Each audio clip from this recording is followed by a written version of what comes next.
और जो राहुल का बयान आया देश के बाहर से, उस पर बीजेपी ने पलटवार कर दिया है और बीजेपी ने कहा कि भारत को बदनाम करने की राहुल की जिद है। बड़ी और अहम खबर, राहुल गांधी के बयान पर बीजेपी का पलटवार। बीजेपी कह रही है कि भारत को बदनाम करने की राहुल की जिद है। भारत में लोकतंत्र की जड़ें मजबूत हैं, ये कह रहे हैं शहनवाज हुसैन। भारत का अपमान कर रहे हैं राहुल गांधी, ये शहनवाज हुसैन ने कहा है। और सीधे सीधे वो ये कह रहे हैं कि भारत का अपमान कर रहे राहुल गांधी। जब भी वो विदेशी धरती पर जाते हैं कुछ ना कुछ ऐसा बोलते हैं जिससे भारत का अपमान होता है। ये जिद ठान रखी है कि वो भारत को बदनाम करेंगे। भारत की डेमोक्रेसी की चर्चा पूरी दुनिया में होती है। भारत में लोकतंत्र की जड़ें मजबूत हैं, लेकिन राहुल गांधी विदेश जाकर भारत के लोकतंत्र का अपमान कर रहे हैं। वो भारत का अपमान कर रहे हैं। किसी भी शर्त पर यह स्वीकार नहीं है।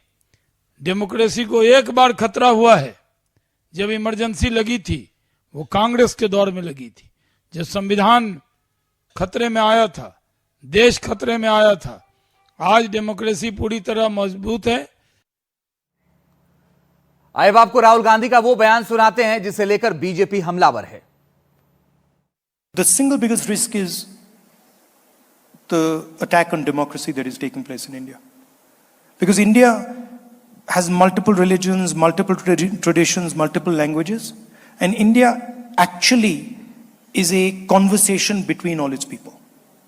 And different traditions, different religions, different ideas require space. तो राहुल गांधी यही नहीं रुके।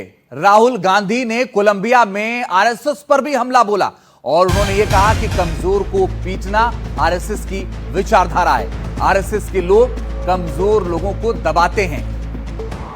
आगे कह रहे हैं कि 5-6 लोग मिलकर एक व्यक्ति को पीटते हैं। अगर वो मुझसे कमजोर है तो मैं अपने 5-10 मित्रों के साथ उसको पीट दूंगा, मगर अगर वो आरएसएस वालों से तगड़ा है तो फिर भाग जाता है।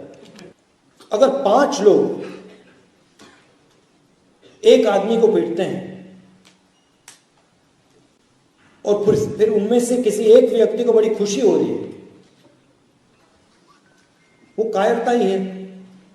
अगर लड़ना ही है तो एक व्यक्ति से जाके अकेले लड़ लो, मगर नहीं, 5-10 लोग सावरकर जी के साथ एक व्यक्ति को पीटते हैं। तो इनकी आइडियोलॉजी में यह भी है। और राहुल गांधी के बयान पर वीएचपी ने पलटवार कर दिया है। वीएचपी के प्रवक्ता विनोद बंसल ये कह रहे हैं कि राहुल गांधी विवादित नहीं, भारत विरोधी बयान देते हैं। राहुल के कोलंबिया में बयान के बाद वीएचपी का पलटवार भी आ गया है और वे कह रहे हैं कि वो भारत विरोधी बयान देते हैं, नेता विपक्ष के पद की मर्यादा रखें। सुनिए क्या कहा विनोद बंसल। मुझे लगता है कि वो विवादित बयान नहीं देते, भारत विरोधी बयान होते हैं। या यूँ कहें कि जो कुछ बोलते हैं वो भारत विरोध में बोलते हैं। मुझे समझ में नहीं आता कि अब जब वो लीडर ऑफ अपोजिशन बन गए हैं तब तो उनको कम से कम उस कद की और उस मर्यादा की कुछ सम्मान करना चाहिए। भारत के बाहर जाते के साथ ही भारत विरोधी कैसे हो जाते हैं? ये कांग्रेस का एक नेता नहीं है जी, एक पूरा कुनबा है। मणिशंकर अय्यर की बात करो या और कोई नेता हो, पाकिस्तान जाते हैं तो पाकिस्तान को हो जाते हैं, भारत में आते हैं तो उनके बयानों पर पाकिस्तान ताली बजाता है और तो और उनके स्टेटमेंट पर इंटरनेशनल कोर्ट ऑफ जस्टिस में भी कोर्ट किया जाता है उनके बयानों को।